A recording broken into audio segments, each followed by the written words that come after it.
अस्सलाम वालेकुम नाज़रीन, कहा जाता है कि बिदत कभी बांझ नहीं होती, शिर्क कभी बांझ नहीं होता। उलमा एक बुराई की बेखुनी करते हैं, उसको मना करते हैं, उससे रोकते हैं आवाम को, तो चंद दिन बाद एक नई बिदत सामने आ जाती है, एक नया शिर्क सामने आ जाता है और लोग फिर उसके पीछे चल जाते हैं। आप मेरे साथ देख सकते हैं, मेहरबान अली के नाम का एक चैनल है विद 4 मिलियन सब्सक्राइबर्स, और उस पे कसरत के साथ एक वीडियो अपलोड की जाती है। वो कब्र के अंदर उतर के इबादत करते हैं, नीचे जाते हैं, किसी कब्र के साथ बैठ के नमाजें पढ़ते हैं। छोटी सी जगह उन्होंने वहां पे बनाई हुई है, वहां पे वो नमाजें पढ़ते हैं, सजदे करते हैं और पूरी पूरी रात वहां पे गुजारते हैं, चिल्ले काटते हैं। नाज़रीन, इस्लाम के अंदर रहबानियत नहीं है। ऐसे ऐसे शिर्क और ऐसी ऐसी बिदात इस पाकिस्तान के अंदर रवाज पा गई हैं। पिछले चंद दिनों में भी शुदाबाद के अंदर आपको याद होगा कि चंद दिन पहले एक पीर के मजार पर बाकायदा तवाफ किया गया और वहां पे लब्बैक अल्लाहुम्मा लब्बैक का जो तलबिया है वो भी पढ़ा गया।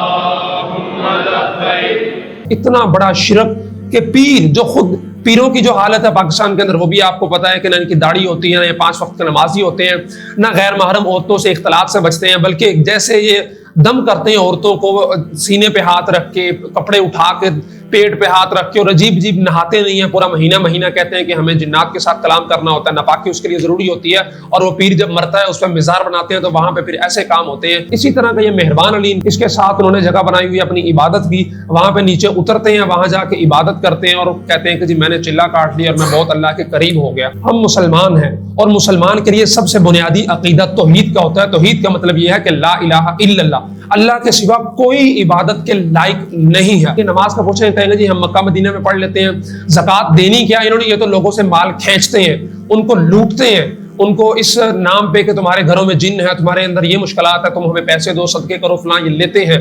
और हज करने के लिए भी ये कोई नहीं जाता, और ना ही ये दीगर नेक अमाल की तरफ जाते हैं। अपने ईमान को इन फ्राडियों से बचाना है आपने, इन नौसरबाजों से आपने अपने आप को भी बचाना है, अपने माल को भी बचाना है, और सबसे कीमती चीज आपका ईमान है। ये लोग सबसे पहले आपके ईमान पर डाका डालते हैं, हत्ता कि इंसान ऐसी हरकतें कर जाता है इनके पास कि आपको पता भी नहीं चलता है कि आप मुसलमान भी नहीं रहे। तौहीद ये है कि बेटा देने वाला अल्लाह है, माल देने वाला भी अल्लाह है।